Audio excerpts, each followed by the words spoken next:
What keeps you alive every day? My cat. He is my savior. And I would be always grateful that he came to my life. I would be just a relevant soul right now if it wasn't for him. I'm striving to do a lot of things with him. I love him so much. Knowing good people exist, like the type of people who do good without wanting anything in return or attention. Beautiful creatures on this planet, the possibilities of life and art. Humans make such beautiful art, animals do too. Knowing love exists in human and animal nature. Knowing there's like 7 or 8 billion people on the planet, and at the very least there's 1,000 that'll hug you, hold you, kiss you, love you, or even just be your best friend. The good that sticks out over all the evil, ignorance, and hate in the world. Knowing that I'm not alone even if I'm alone. People will always be there if we find the right ones we need at certain points in our lives. Life is so damn beautiful. We just get a little caught up in our lives and overwhelmed sometimes. It's okay. You're okay, buddy. Who would feed my cats and dogs? If I die, they'd probably eat me out of hunger, and I don't want that cause I'm definitely toxic and not nutritious. Orgasms, weed, and coffee. My children, my friends and family, the beach, the sun, naps on a rainy day, scary movies, delicious food and cocktails. My kids, I'd love to not wake up and even with them, should the Grim Reaper come calling my number? I'm not fighting it, but they are why I keep getting out of bed every single day and keep on going. Oxygen, lots of it. I can't die a virgin. Part of my work involves occasionally driving a patient to and from healthcare appointments. When they are in our care, the overworked rehab team tells them how to do everything, and the overworked nurses poke and prod at them. But I get to just have a nice drive with them. We don't talk medicine or aches and pains. We don't listen to the radio. I just talk with them. Childhoods, good books, what's for lunch that day, etc.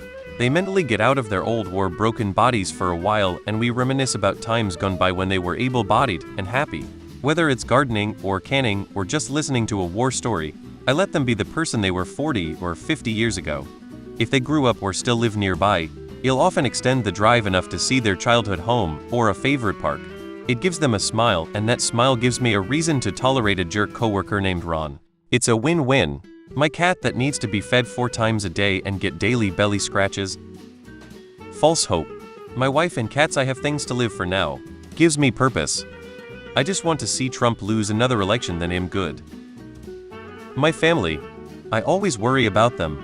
My mother, who took care of 3 kids who were all a year and half apart, and a single parent that worked 2 jobs battling cancer, going through chemo and radiation, and still went into her 2nd job even she was so sick.